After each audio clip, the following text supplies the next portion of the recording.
বরানগরে পথ দুর্ঘটনায় প্রাণ গেল দুই খুদে পড়ুয়ার।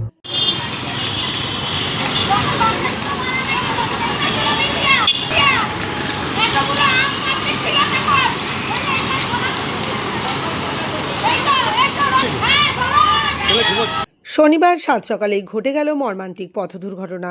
স্কুলে যাওয়ার পথে প্রাণ গেল খুদে দুই পড়ুয়ার।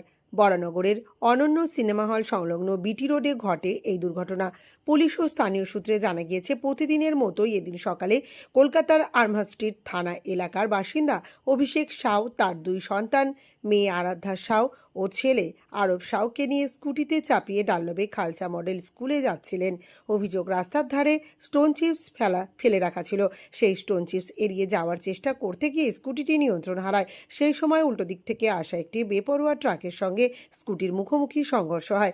সংঘর্ষের জেরে দুই খুদে পড়ুয়া স্কুটি থেকে ছিটকে রাস্তায় পড়ে। ঘটনাস্থলেই দুই খুদে পড়ুয়ার মৃত্যু হয়। প্রত্যক্ষদর্শীরা জানান, দুই শিশুর মাথায় হেলমেট ছিল না, তবে তারা রেনকোট পরা অবস্থায় ছিল। বরানগর থানার পুলিশ ঘটনাস্থলে পৌঁছে চালক সহ ঘাতক ট্রাকটিকে আটক করেছে। কাছে একটাই আবেদন যে আপনারা প্রশাসনকে চাপ দিন, নো এন্ট্রির সময় গাড়ির জন্য, নো এন্ট্রির সময় লরিগুলো যেন অবিলম্বে বন্ধ করা হয়।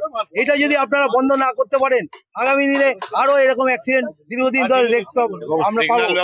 আর সিগন্যাল ব্যবস্থাটাকে ভালো করুন, আর রাস্তার অবৈধ নির্মাণ কাজ যে মালপত্র ফেলা হয় সেটাকে বন্ধ করার জন্য আপনারা যদি চেষ্টা করেন, তাহলে আপনারা ভাববো আমাদের সঙ্গে সহযোগিতা করেছেন, এইটুকুন বলবো। আর আপনি বাচ্চা লোক 7 থেকে 9 বছর, একজনের 7 বছর, একজনের 9 বছর হবে। আর বাবার বয়স 50 থেকে 55 বছর বয়স। বাবার মাথায় হেলমেট ছিল, দুজনের বাচ্চা দুজনের মাথায় হেলমেট ছিল না, স্কুটিতে ছিলেন। উনি এই পাথরকে এড়াতে গিয়ে মিডিলে চলে যেতে উনি ভারসাম্য হারিয়ে ফেলে। তখন চাকার মধ্যে ওনার লাগে, সেতে তার বাচ্চা দুটো পড়ে যাওয়াতেই ডিসব্যালেন্স হয়ে পড়ে যাতে চাকার তলায় চলে গেল। গাড়ির স্পিড ছিল, ওভার স্পিড ছিল, ওই সময় চাকার তলায় চলে গিয়ে বাড়িটিকে রান ওভার হয়ে যায়। এবার বাবাও তার মধ্যে দুটো পায়ের উপর দিয়ে চলে যায়। তো বাবাও ওই শোকে নিয়ে যেতে হাসপাতালে আর্জি করে নিয়ে যেতে শুনলাম নাকি উনিও ডেথ হয়ে গেছে। এখন এই পরিস্থিতিতে পুলিশ প্রশাসন এসেছিল।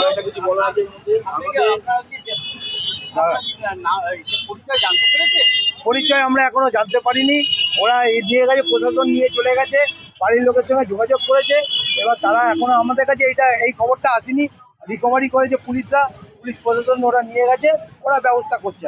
যেটা জিজ্ঞাসা করবো সেটা হচ্ছে যে একটা বিটি রোডের মতন একটা গুরুত্বপূর্ণ জনবহুল জায়গা, বনগড়ের এই জায়গাটায়, সেখানে দাঁড়িয়ে এখানে একটা সামনেই ট্রাফিক বুথ আছে, পুলিশ আছে, প্লাস যে ফুটপাথ করা হয়েছে বা ফুটপাথ করেছে, এত টাকা খরচা আপনার আবার পয়সায়, সেটার কি অবস্থা, কি বলবেন? সেটাই এমন অবস্থা হয়েছে, সেটা যদি প্রশাসনের যদি নজর না পড়ে, প্রশাসন রোজই আসছে, প্রশাসন রোজই দেখছে এখানে অবৈধ নির্মাণ কাজের মালপত্র পড়ে থাকছে, গাড়ি অবৈধভাবে দাঁড়িয়ে থাকছে, ওরা কিছু স্টেপ নিচ্ছে না। এবার কেন নিচ্ছে না সেটা বলবো না, ওরা মাইকিং করে চলে যায়।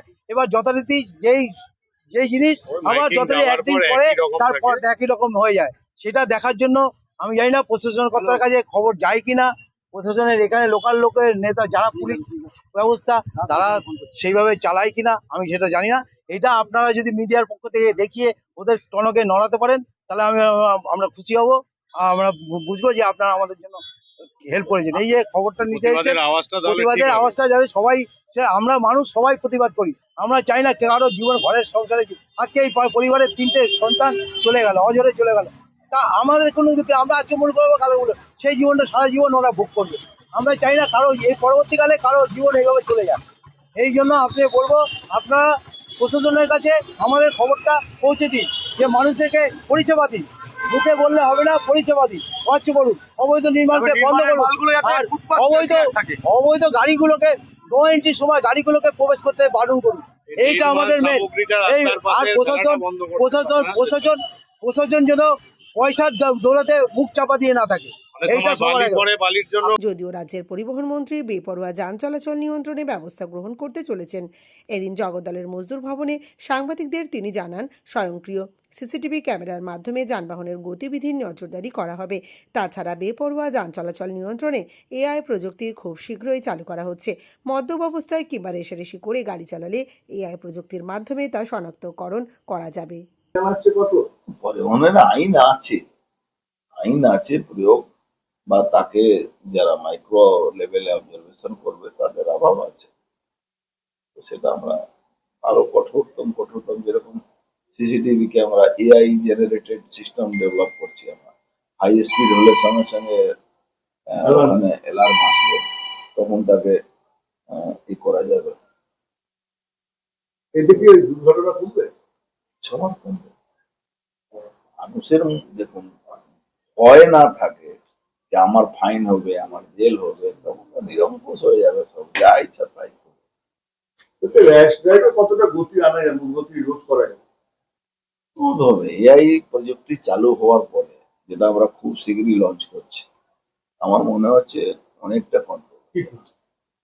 এই যে মানে র্যাশ ড্রাইভিং, মদ খেয়ে ড্রাইভিং করছে, মদ খেয়ে ড্রাইভিং করে গাড়ি ডিসব্যালেন্স এরকম এরকম চলে, সেটা এআই নিজে কন্ট্রোল রুমকে বলে দেবে এটা মানে একটু সমস্যা আছে, তখন ওটাকে আটকানো যাবে।